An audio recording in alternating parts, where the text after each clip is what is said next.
مشفق متعطف لا ينتهي بالحصر ما أعطاه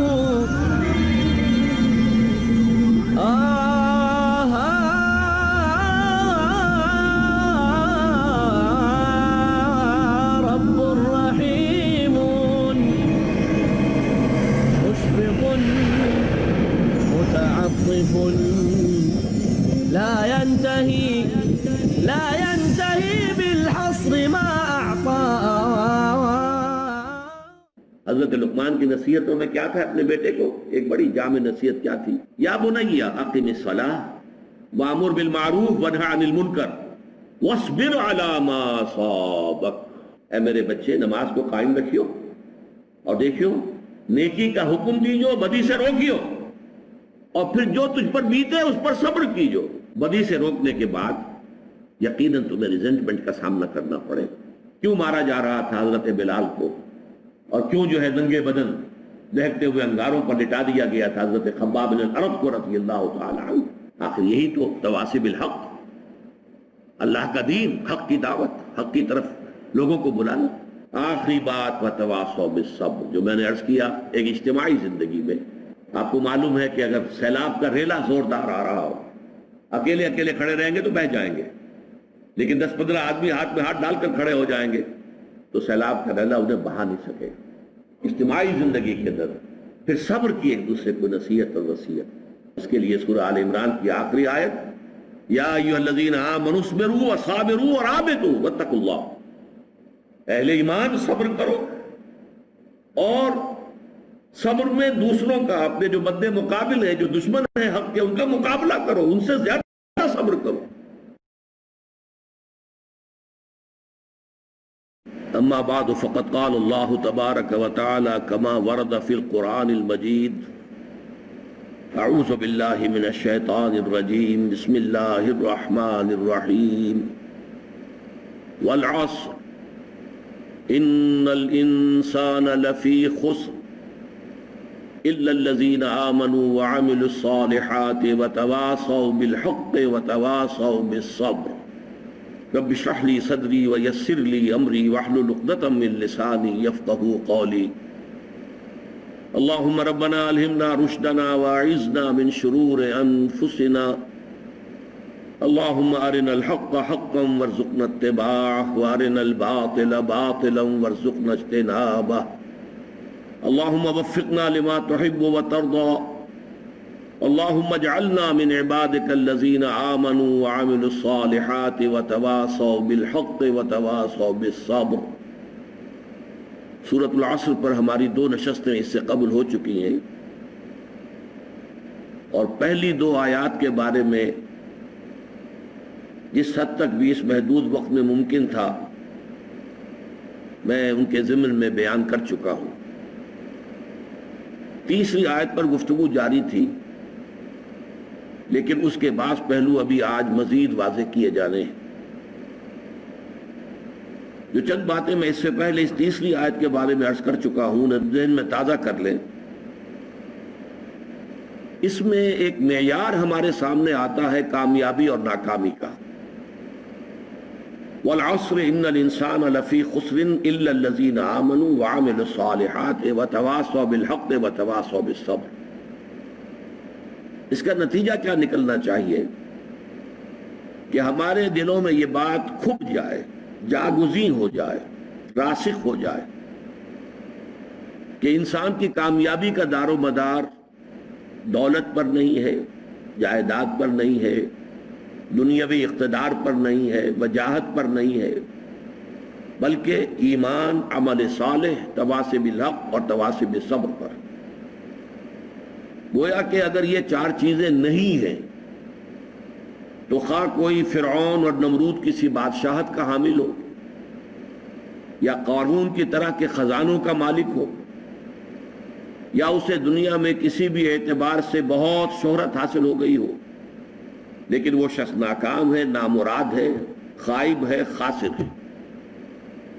البتہ جس کے ہاں یہ 4 چیزیں موجود ہوں، وہ خواہ مفلس ہو، قلاش ہو، کسی جھونپڑی میں رہتا ہو، چٹائی پر سوتا ہو، اسے کھانے کے لیے بھی مناسب غذا میسر نہ ہو، گمنام ہو، کوئی اسے جانتا نہ ہو، لیکن وہ کامیاب ہے، کامران ہے، وہ مفلحین میں سے ہے، راشدون میں سے ہے، فائزون میں سے ہے۔ اس چیز کا دل میں کھپ جانا بہت ضروری ہے۔ اسی سے ہمارا طرز عمل معین ہوگا، اسی پر ہمارا دار و مدار ہے کہ ہم زندگی میں کیا رخ اختیار کرتے ہیں۔ مزید برآں اس میں صرف ایک مرتبہ اس بات کو سمجھ لینا اور دل میں کھبا لینا کافی نہیں ہے، اسے بار بار تازہ کرنے کی ضرورت ہے، اس لیے کہ ہمارے اعصاب متاثر ہو جاتے ہیں۔ جسے ہم عام اپنی کولوکین لینگویج میں کہتے ہیں بندہ بشر ہے، انسان اپنی خامیوں کے ساتھ ہے، خلق الانسان ضعیفا۔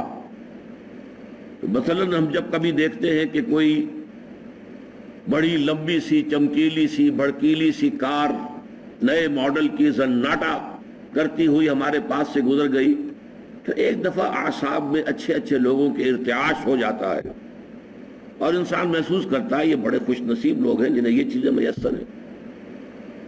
کوئی بڑا جو ہے محل نما مکان دیکھا تو انسان متاثر ہوتا ہے۔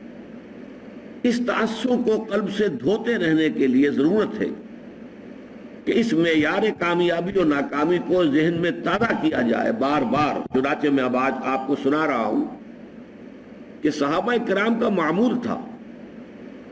ابو مزینہ دارمی رضی اللہ تعالیٰ عنہ روایت کرتے ہیں، اور یہ امام طبرانی اپنی اوسط میں لائے ہیں اس حدیث کو، اور امام بیہقی شعب الایمان میں، کہ کان الرجلان من اصحاب النبی صلی اللہ علیہ وسلم اذا التقیا، حضور کے صحابہ میں سے دو حضرات کی جب بھی ملاقات ہوتی تھی لم یتفرقا، تو وہ ایک دوسرے سے جدا نہیں ہوتے تھے، حتی یقرأ احدہما علی الآخر سورۃ العصر ثم یسلم احدہما علی الآخر، پھر اس کے بعد اس وقت تک علیحدہ نہیں ہوتے تھے جب تک ایک دوسرے کو سورۃ العصر سنا نہ لے، والعصر ان الانسان لفی خسر الا الذین آمنوا وعملوا الصالحات وتواصوا بالحق وتواصوا بالصبر۔ یہ سنا کر اور اس کو ذہن میں تازہ کر کے پھر وہ ایک دوسرے کو الوداعی سلام کہہ کے رخصت ہوتے تھے۔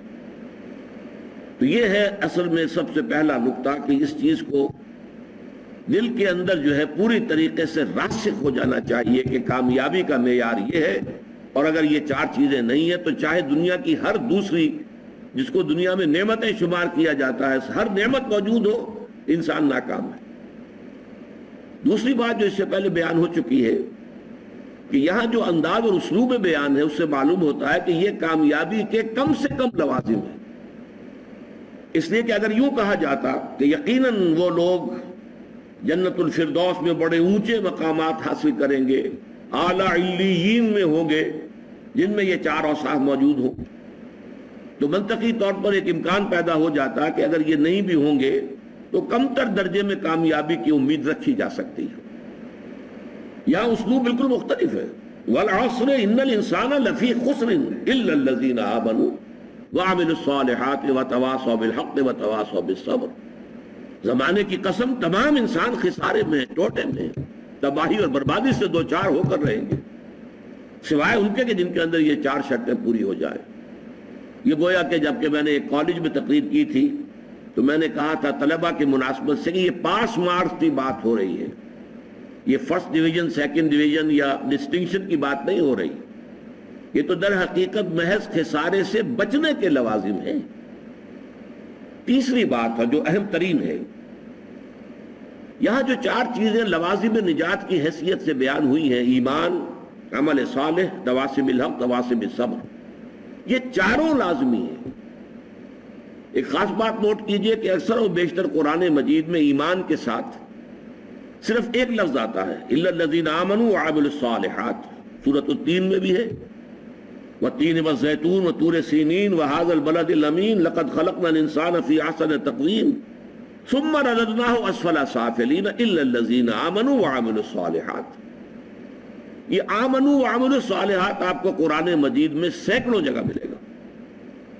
اب یہاں دیکھیے کنٹراسٹ کیا ہے، یہ قرآن حکیم کی مختصر ترین صورتوں میں سے ہے، لیکن یہاں پر عمل صالح کے دو ایسے تقاضے جو زیادہ ثقیل ہیں، زیادہ بھاری ہیں، زیادہ مشکل ہیں، انہیں بھی بیان کیا جا رہا ہے۔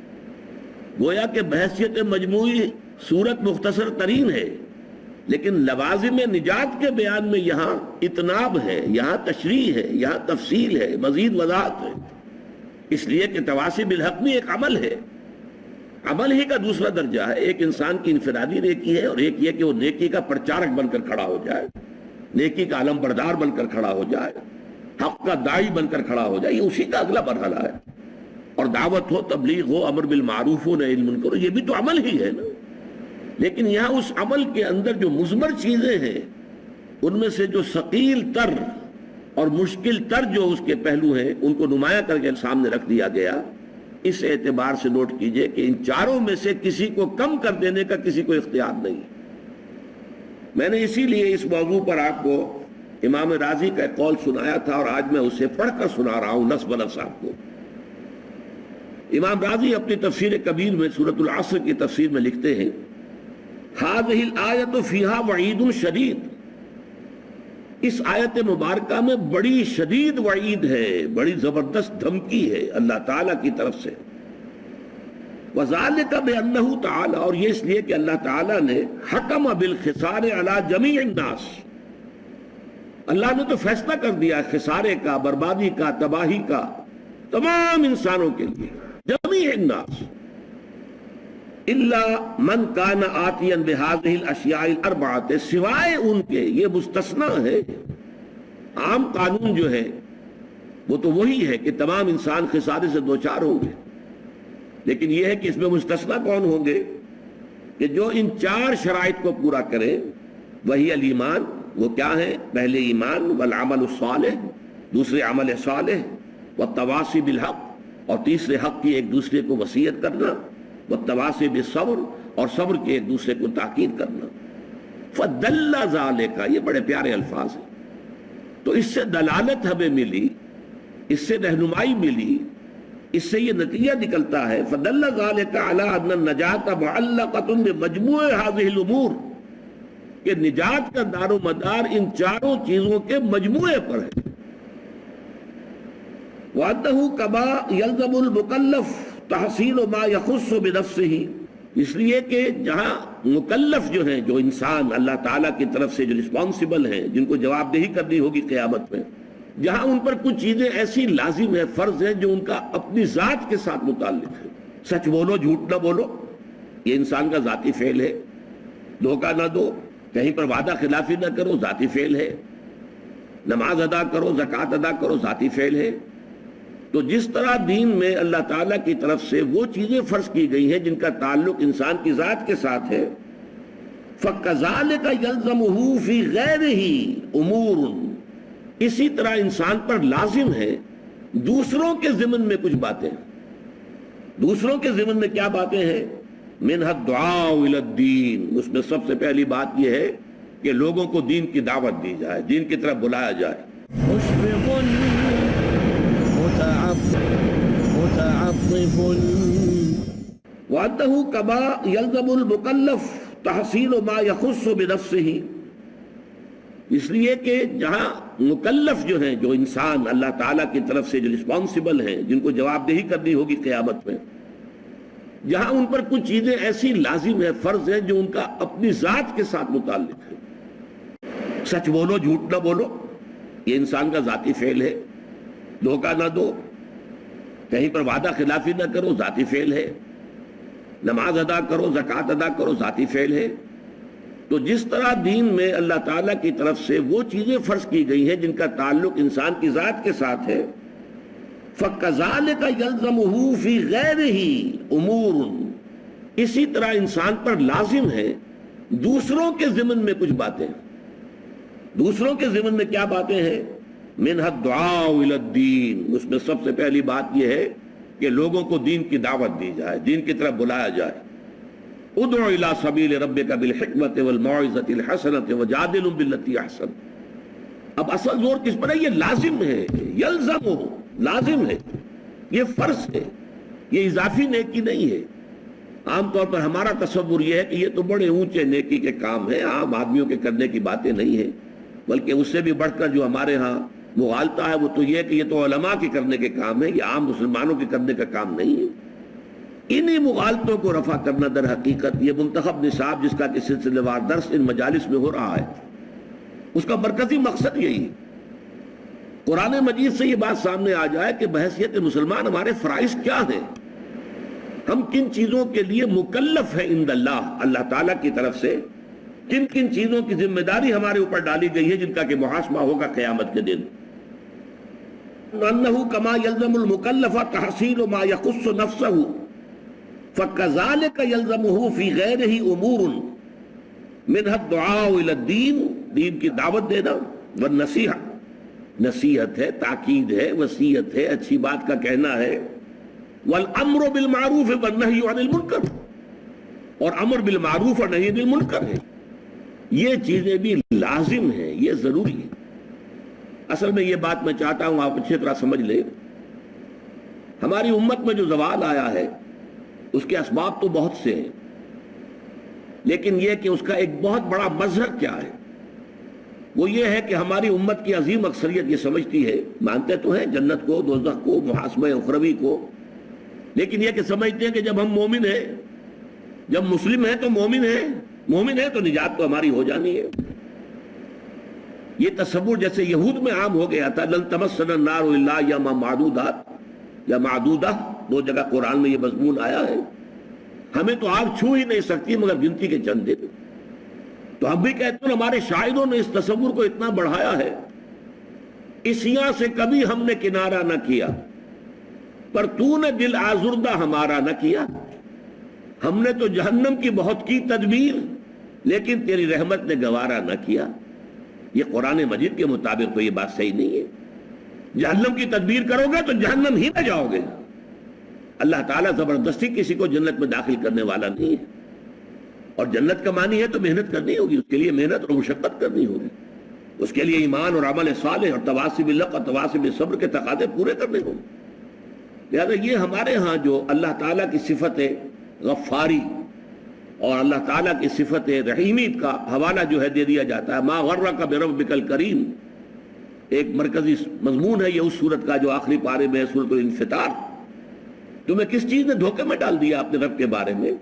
وہ کریم ہے، رحیم ہے، لیکن اس نے تمہیں اختیار دے کر تمہیں امتحان میں ڈالا ہے، اور اس کا نتیجہ نکلے گا تمہارے اعمال کے اعتبار سے. یہ ضرور ہے کہ محض عمل کی بنیاد پر کسی کی نجات نہیں ہوگی، اللہ کی رحمت کی ضرورت ہوگی، لیکن بغیر عمل کے تو وہ رحمت بھی آپ کو ملنے والی نہیں ہے. اپنی سی محنت کر کے اللہ تعالیٰ کی رحمت کا اپنے آپ کو مستحق ثابت کرو، پھر وہ رحمت خداوندی جو ہے دستگیری کرے گی. تو یہ چیزیں در حقیقت، اور ایمان کا بھی عام تصور کیا ہے؟ وہ جو شہادت ہے، اشہد ان لا الہ الا اللہ واشہد ان محمد رسول اللہ، اسی کو ہم نے ایمان سمجھ لیا. حالانکہ یہ تو اقرار باللسان سے ہم مسلمان تو ہو گئے. قالت الاعراب آمنا قل لم تؤمنوا ولكن قولوا اسلمنا ولما يدخل الايمان في قلوبكم. یہ بدو کہہ رہے ہیں ہم ایمان لے آئے، نبی ان سے کہہ دیجئے تم ایمان ہرگز نہیں لائے ہو، بلکہ یوں کہو کہ ہم اسلام لے آئے ہیں، ہم نے اطاعت قبول کر لی ہے، اور ابھی ایمان تمہارے دلوں میں داخل نہیں ہوا. جب تک یہ ایمان دل میں نہ کھو جائے وہ ایمان نہیں ہے، وہ کلمہ شہادت ہے، وربل اٹیسٹیشن ہے، وہ اسلام کا رکن ہے، ایمان کا نہیں ہے. ایمان کا رکن کیا ہے؟ ثم لم يرتابوا انما المؤمنون الذين آمنوا بالله ورسوله ثم لم يرتابوا. اصل مومن تو وہ ہے جو اللہ پر، اس کے رسول پر ایمان لائے، پھر شک میں ہرگز نہ پڑے، یقین کی کیفیت ہو جائے. پھر عمل صالح، جیسا کہ میں نے کہا قرآن مجید میں شاذ آپ کو بڑا تلاش کرنے کے مقام تلاش کرنا پڑے گا جہاں کہ ایمان کے ساتھ عمل صالح کی شک موجود نہ ہو، وہ لازم و ملزوم کی طرح ہوتے ہیں. پھر یہ تواصی بالحق اور تواصی بالصبر ہے. تو یہ تمام چیزیں لازم ہیں، اور ان کے لزوم کو در حقیقت ذہن نشین کرنا، جیسا کہ میں نے عرض کیا کہ اس کی ہمارے اس منتخب نصاب کے درس کا مرکزی ہدف یہی ہے، ٹارگٹ یہی ہے کہ ہمارا جو تصور ہے فرائض دینی کا وہ بدل جائے. اب دیکھیے ان چاروں چیزوں کے اندر در حقیقت یہ چار چیزیں نہیں ہیں، بلکہ یہ ایک ہی سلسلے کی چار کڑیاں ہیں. ایک سے دوسری شے خود بخود برآمد ہوتی ہے. میں اس کو ایک بڑی سادہ سی مثال سے پہلے سمجھاؤں. دیکھیے دنیا میں کوئی معاملہ آپ کے سامنے آتا ہے، فرض کیجئے کہ کوئی جھگڑا ہے، کوئی تنازع ہے، کوئی قضیہ ہے. پہلا کام، اگر آپ واقعتاً شریف انسان ہیں، مضبوط سیرت و کردار کے مالک انسان ہیں، صاحب کردار انسان ہے، تو پہلا کام کیا ہوگا کہ آپ اصل حقیقت تلاش کریں امکانی حد تک کہ مسئلہ ہے کیا، کس کا حق ہے، کون برحق ہے، کون جو ہے اس کا حق ثابت ہوتا ہے. تو پہلے یہ ہے تفتیش، تحقیق کہ حقیقت معلوم ہو جائے. ثانیاً اب جو حقیقت آپ پر منکشف ہو، اب اسے قبول کرنا دل سے، اور اگر اس کا کوئی اثر آپ کی ذات پر بھی پڑتا ہو تو اس کو عملاً اختیار کرنا. فرض کیجئے کہ اس معاملے میں کوئی ایسا پہلو نکل آیا ہے جس کی زد خود آپ پر پڑ رہی ہے، تو اس لیے کہ مجھ پر زد آ رہی ہے یا میرے والدین پر آ رہی ہے، میرے رشتہ داروں پر آ رہی ہے، اگر غض بصر کریں گے، صرف نظر کریں گے، تو معلوم ہے سیرت اور کردار نام کی کوئی شے نہیں ہے، پھر بودا انسان ہے، کوئی حیثیت نہیں. جیسے کہ قرآن مجید میں سورہ نساء میں فرمایا گیا، یا ایھا الذین آمنوا کونوا قوامین بالقسط شہداء للہ ولو علی انفسکم او الوالدین والاقربین. اے ایمان والو، کھڑے ہو جاؤ عدل کے علم بردار بن کر، اللہ کے لیے گواہی دینے والے بن کر، اور چاہے کوئی معاملہ ایسا ہو کہ جو تمہارے خلاف جا رہا ہو، تمہارے والدین کے خلاف جا رہا ہو، تمہارے رشتہ داروں کے خلاف جا رہا ہو، عدل کا دامن ہاتھ سے نہیں چھوڑنا. اسی طرح فرض کیجئے کوئی فیصلہ جو ہے صحیح بات، اس سے آپ کے کسی دشمن کو فائدہ پہنچ رہا ہے، اب یہاں اس وجہ سے نہ رک جائیں. یا ایھا الذین آمنوا، یہ سورہ مائدہ میں ہے، کونوا قوامین للہ شہداء بالقسط ولا یجرمنکم شنآن قوم علی الا تعدلوا اعدلوا هو اقرب للتقوی. دیکھو کہیں ایسا نہ ہو کسی کی دشمنی تمہیں زیادہ عدل سے اور زیادہ حق سے منحرف کر دے، اس لیے کہ دشمن کو فائدہ پہنچ رہا ہے تو یہ بات میں کیسے کہہ دوں؟ نہیں، دشمن کو فائدہ پہنچ رہا ہو یا اپنے کو نقصان پہنچتا ہو، جو حق ہے اسے بیان کرنا ہے اور اسے قبول کرنا ہے، اگر واقعی سیرت و کردار کا حامل انسان ہے. تیسرے درجے میں یہ کہ اس کا واشگاف اعلان کرو، ڈنکے کی چوٹ اعلان کرو. اور چوتھے یہ کہ اگر اس میں کوئی ریزنٹمنٹ ہوتی ہے، کوئی فریق جو ہے آپ کے خلاف کوئی اقدام کرتا ہے، کوئی پروپیگنڈا کرتا ہے، کوئی آپ کے خلاف اور ایسی تدبیر کرتا ہے جس سے نقصان پہنچ سکتا ہے، تو ڈر کر خاموش نہیں ہو جانا، بلکہ یہ کہ وہ سارے خطرات کو برداشت کرتے ہوئے مردانہ وار جو حق بات ہے اسے کہنا ضرور ہے، اور اگر اس میں کوئی تکلیف آ رہی ہے تو اس کو جھیلنا ہے. یہ خود بخود جو ہے یہ چار قدم جو ہے، اگر انسان صاحب کردار ہے، اگر اس میں واقعتاً سیرت اور کریکٹر نام کی کوئی شے ہے، تو یہ خود بخود ہوگا کہ ہر شے کی حقیقت تلاش کرو. نمبر 2، اس کو قبول کرو، اور اس کا کوئی عملی تقاضا ہے تو اس کو پورا کرو، اس کا اعلان کرو ڈنکے کی چوٹ، اور اگر اس میں تم پر کوئی تکلیف آئے تو جھیلو، برداشت کرو، مردانہ وار کھڑے ہو جاؤ. یہ چار چیزیں میں نے آپ کو عام دنیاوی معاملات کے اعتبار سے بتائی کہ یہ ایک دوسرے کا منطقی نتیجہ ہے. یہ تو میں نے بہت گراؤنڈ لیول پر بات کی، اب ذرا بہت اونچی سطح پر بات کریں گے. دیکھیے ہر ذی شعور انسان کے لیے سب سے پہلا مسئلہ جو دنیا میں آتا ہے وہ یہ ہے، میں کون ہوں، کہاں سے آیا ہوں، یہ کائنات کیا ہے، آیا یہ ہمیشہ سے ہے، یہ ہمیشہ رہے گی، یا یہ کہ کسی وقت کریٹ کی گئی ہے، تخلیق کی گئی ہے اور کسی وقت ختم بھی ہو جائے گی. اگر کریٹ کی گئی تو کریٹر کون ہے، خالق کون ہے، میرا اس کے ساتھ رابطہ کوئی ہو سکتا ہے؟ نہیں ہو سکتا. پھر یہ کہ میرے اندر خیر اور شر کے کچھ رجحانات تو ہیں، لیکن آیا یہ مستقل ویلیوز ہے یا ایسے ہی صرف میری سوچ ہے، nothing is good or bad, only thinking makes it so، یا کچھ اور معاملہ ہے؟ علم کیا ہے، کہاں سے علم حاصل کریں؟ یہ فلسفے کے بڑے چوٹی کے مسائل ہیں. ایپسٹیمولوجی ہے، ایتھکس ہے، اور یہ کہ میٹا فزکس ہے. یہ تمام مسائل دنیا میں آتے ہیں ہر باشعور انسان کے. یہ دوسری بات ہے کہ اکثر لوگ بے شعور ہوتے ہیں. وہ یہ کہ ہر معاشرے میں جس میں آنکھ کھولی اس میں جو کچھ بھی لوگ مان رہے ہیں انہوں نے مان لیا. 100 خداؤں کو مان رہے ہیں، 100 کو مان لیا، چلو گاڑی چلاؤ.